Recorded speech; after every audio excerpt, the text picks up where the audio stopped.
Hello everyone, welcome you all. और आज के लिए हम बात करने वाले हैं आपके जून 2024 के टारगेट के लिए किस तरीके से आपको स्टडीज करनी चाहिए, जो कि हमारे पास कॉमर्स से रिलेटेड है। काफ़ी ज़्यादा वाइड सिलेबस है, प्रैक्टिकल सब्जेक्ट्स हैं, थियोरेटिकल सब्जेक्ट्स हैं।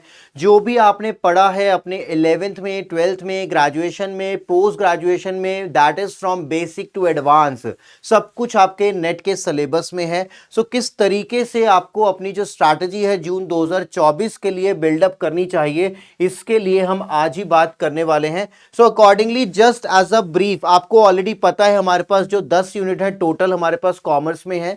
सो सिलेबस आप अपना जो है एनटीए की वेबसाइट से डाउनलोड कर सकते हैं। और ये जो टोटल 10 यूनिट है जिसमें हमारे पास अप्रोक्सीमेटली 50-55% यूनिट, 60% यूनिट प्रैक्टिकल से हैं और थ्योरेटिकल से हैं। सो इनमें हमारे पास सबसे पहले ये क्लियर होना चाहिए कि हमारे पास क्या स्ट्रांग है, क्या वीक है। जो इनके टॉपिक्स होंगे क्या क्या हमारे में, वो आप जरूर देख लीजिएगा। मैंने ऑलरेडी डिस्कस मैं ऑलरेडी डिस्कस कर चुका हूं।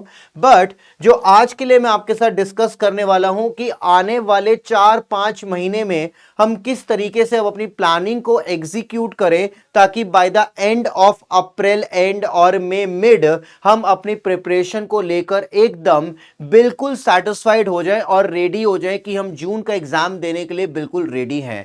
सो पेपर 2 से रिलेटेड हमें ऑलरेडी पता है हमारे पास 10 यूनिट है जो 2024 के लिए हमें अचीव करने हैं।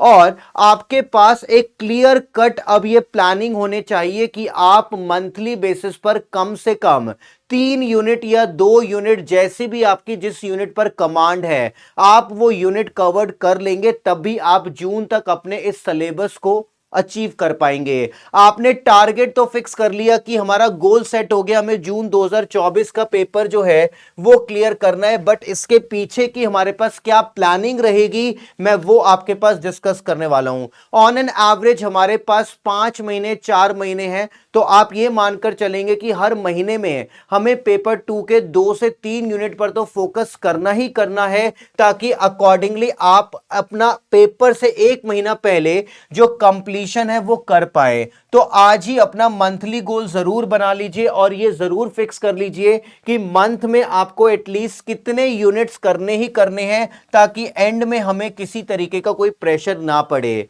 अब आप जब ये यूनिट्स को देखेंगे तो यूनिट भी दिखने में बहुत बड़ा है।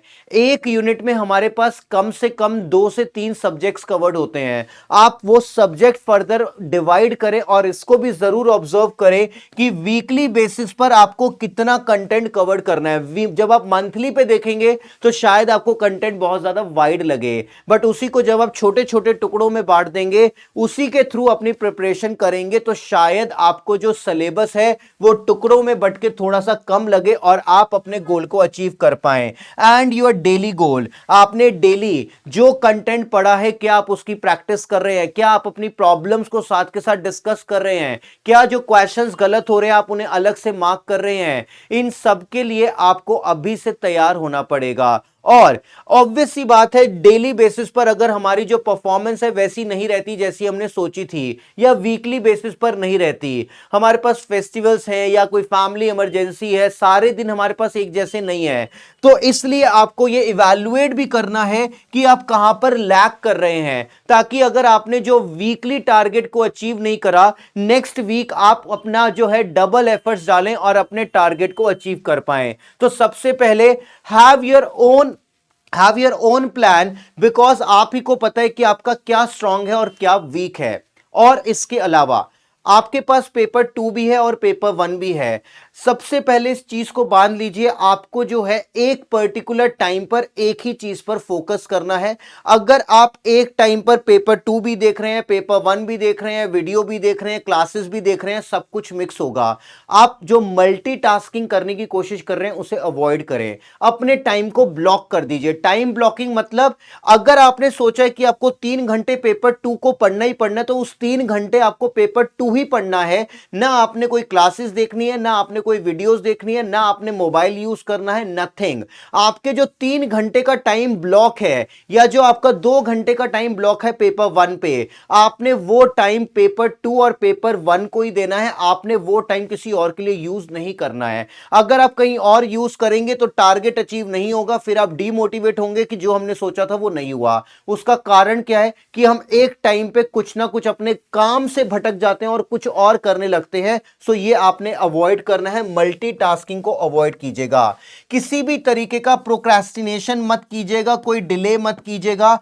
हम करते क्या है, जो हमारे डिफिकल्ट टॉपिक्स होते हैं जो हमें नहीं आते, चाहे वो आपके पास थ्योरेटिकल हो चाहे प्रैक्टिकल हो, हम कहते हैं हम कल करेंगे, कल के बाद परसों करेंगे। एग्जाम आ जाता है और वो टॉपिक वैसे के वैसे रह जाते हैं। अगर आप डिफिकल्ट टॉपिक को आज डिले करेंगे तो वो कल भी डिले होगा और परसों भी डिले होगा। वो आपके लिए एक लर्निंग है, चैलेंजिंग है, जो आपने करना ही करना है। आपने किसी भी तरीके का डिले उसमें नहीं करना है, ध्यान रखिएगा। इसका मतलब जो आपका वीकर सेक्शन है वो आपने सबसे पहले तैयार करना है, बिकॉज अगर वीकर सेक्शन आपका छूटेगा तो आपका वो एग्जाम से 2 महीने पहले भी छूटेगा। अगर अब नहीं करेंगे तो एग्जाम के टाइम पर वो नहीं हो पाएगा, इसे ध्यान रखिएगा।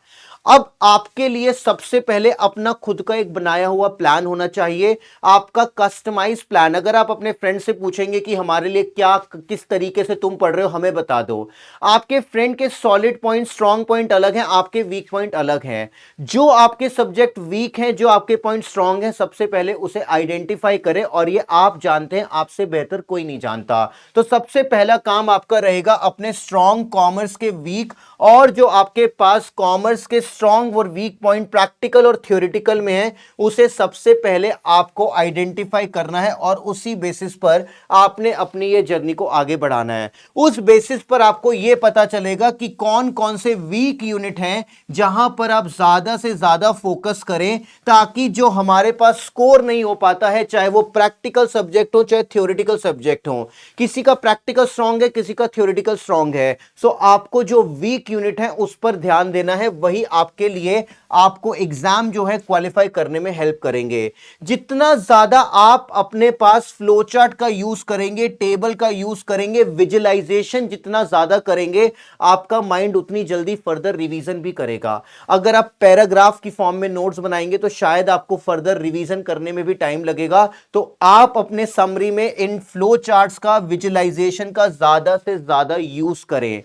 PYQ पर बिल्कुल नजर बनाए रखें, क्योंकि यहां से आपको पता लगेगा कि हर बार कौन से यूनिट से, कौन से चैप्टर से, कौन से टॉपिक से क्वेश्चन आ रहा है। हमारे पास इकोनॉमिक्स है, यहां से क्वेश्चन मार्केट से आता ही आता है। इनकम टैक्स है, TDS से क्वेश्चन आता ही आता है। ये आपको प्रीवियस ईयर से एनालाइज होकर पता लगेगा। तो पिछले कम से कम 6 से 7 साल के अटेम्प्ट आपने देखने ही देखने हैं, ताकि आप मोस्ट रिपीटेटिव टॉपिक्स जो आ रहे हैं उन पर अपना स्पेशल फोकस कर पाएं। और 2 रिवीजन के बीच में जितना कम आपका टाइम गैप होगा, उतनी जल्दी आपकी चीजें माइंड में जाएंगी। एग्जाम आते आते लगता है हमने जो पढ़ा था भूल गए, वो इसलिए भूल गए क्योंकि आपने 2 रिवीजन के बीच में जो टाइम गैप था वो बहुत लंबा कर दिया। आपको वीकली बेसिस पर या बाई वीकली बेसिस पर जो पढ़ रहे हैं उसकी रिवीजन करनी है, ताकि चीजें आपके माइंड में रहें। ये जरूर ध्यान रखिएगा।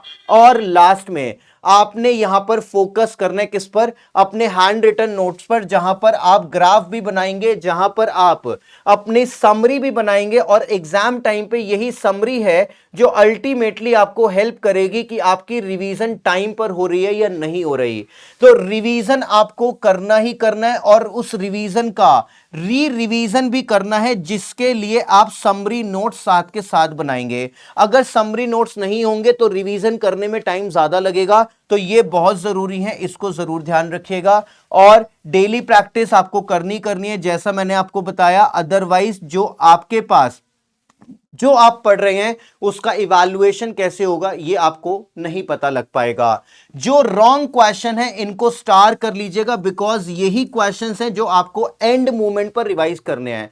आपने जो क्वेश्चन सही करे हैं, अगली बार वो सही होगा ही होगा। आपको जो न्यू चैलेंज मिलेंगे, जो न्यू लर्निंग मिलेगी, वो कहां से मिलेगी? जो क्वेश्चन आपने गलत करा है। गलत के हर ऑप्शन को डिटेल में आपने करना ही करना है, चाहे वो आपको किसी प्रीवियस ईयर से मिला हो, चाहे मॉक टेस्ट से मिला हो, या कहीं से से भी मिला हो, आपके रॉन्ग क्वेश्चन ही आपको पास कराएंगे, बिकॉज यही कंसेप्ट है जो आपने करके जाना है, अदरवाइज हम इन चीजों को छोड़ देते हैं। आज से इसकी हैबिट बना लीजिएगा कि कोई क्वेश्चन अगर गलत है तो वो नेक्स्ट टाइम आपकी रिवीजन में काउंट होगा ही होगा।